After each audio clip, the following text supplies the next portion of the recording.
બીજા કોઈને બોલવું છે તો હું શીખવાડું, બધા બરાબર શીખશો.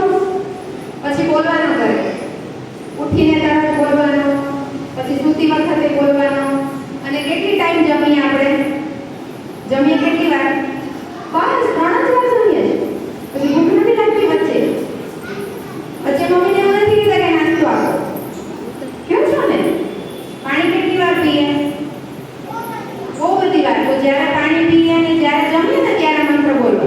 હવે શીખવાડું? આદ્ય, હાથ જોડવાના છે, 2 હાથ જોડવાના. હાથ જોડવાના. આદ્ય, સક્રાત, પછી શું આવે? યાદ રહી ગયું બધાને? આદ્ય, સક્રાત, વરાજ, કરુણેશ, કૈવલ, કર્તા, ત્વમ નમામિ. ત્વમ નમામિ એટલે શું થાય? આપણે મતલબ તો ખબર હોવી જોઈએ ને, આપણે મંત્ર બોલીએ. હું તમને નમન કરું. આપણે કોને કહીએ એવું? કર્તા માલિક. કોને કહીએ? કર્તા માલિક આપણને જીવન આપ્યું ને, તો આપણે એને થેન્ક યુ કહેવું પડે ને, એટલે આપણે એને નમન કરીએ. પાછું બોલીએ. કોને કોને યાદ છે? શરૂઆત ક્યાંથી થાય છે? આદ્ય, પછી સક્રાત,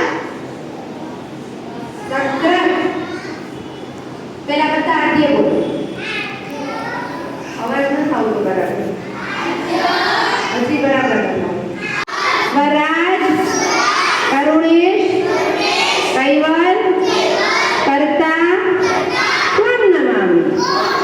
આપણે 5 વાર બોલો. શ્વાસે શ્વાસે સતત કૈવાલ, પળ પળ તમારો સતત કૈવાલ, હરતા ફરતા સતત કૈવાલ, હરતા ફરતા. ચોરસ ખોટું, રેક્ટેંગલ સાચું. બધા હવે રેક્ટેંગલ જ બોલશો. રેક્ટેંગલને ગુજરાતીમાં શું કહેવાય? એ કોઈને આપણે લંબચોરસ. આ લંબચોરસ બોક્સ, એમાં આપણે શું કરવાનું હશે? હવે કેવી રીતે કરવાની હશે? હું બતાવું?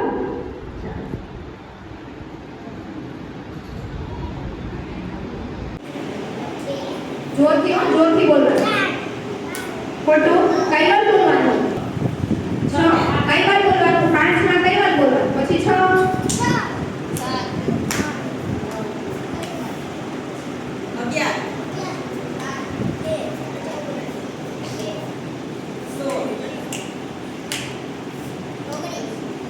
ખોટું.